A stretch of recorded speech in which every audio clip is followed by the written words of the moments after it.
आमचा मुद्दा एकच आहे की इथं त्यांना काही ठोस उत्तर देता येत नाहीये.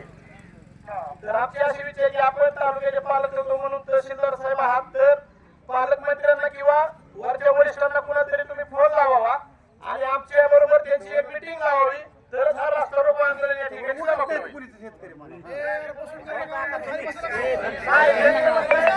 त्यांचं म्हणणं असं आहे राजगुरू साहेबांचं की इथं या ठिकाणी पाणी शिल्लक दिसतंय म्हणून त्यांनी तो नियोजन केलंय. आता ही सगळ्या शेतकऱ्यांना बिघडतं एवढं काही इडी नाही शेतकरी की काय जरी करायचं म्हणलं तर शेवटी एखादा ठराव करायचं म्हणलं तरी ग्रामसभेचा ठराव लागतो. एवढी मोठी योजना चालली हे चुकीचं उत्तर आहे. हे उत्तर काही शेतकऱ्यांना आम्हाला मान्य नाही. तर मग आमचं असं म्हणणं की आपण तालुक्याचे पालकत्व आहात ह्याच्यावरती आपण निर्णय घ्यावा आणि आम्हाला काय आहे ती कळवावं.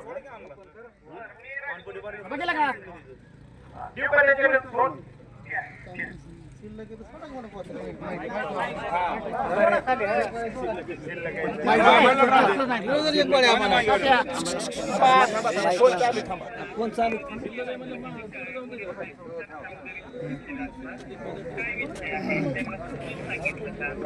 त्यांना समजून सांगितलं काय झालेलं आहे मॅडम. कुठली योजना असली की शेतकऱ्यांना पाणी परवाने दिले जातात किंवा काही केले जातात म्हणजे हा फक्त आता दुष्काळाच्या दृष्टीने विषय नाही.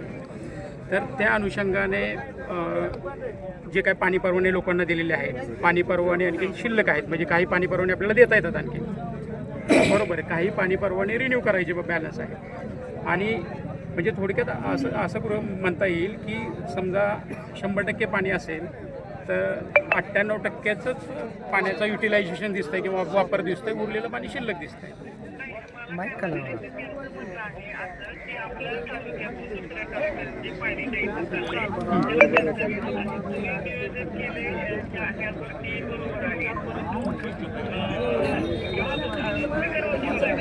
हो स्पीकरवरच आहे.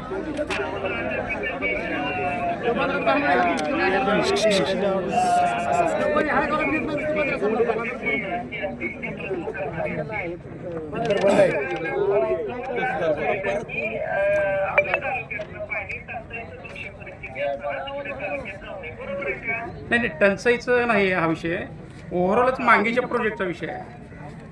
मांगीच्या प्रकल्पाच्या अनुषंगाने त्यांचं म्हणणं आहे की बाबा आमची पालकमंत्र्यांची बैठक लावावी एक पाळी खाली सोडावा घेता येईल ह्या लेवलला सॉर्ट आउट होणार नाही. काही शिल्लक नाही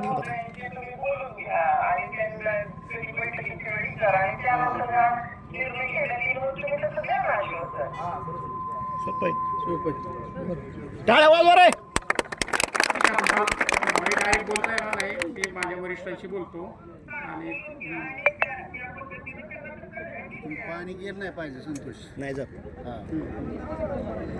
ठीक आहे वरिष्ठांशी बोलून घेतो मी आणि त्या अनुषंगाने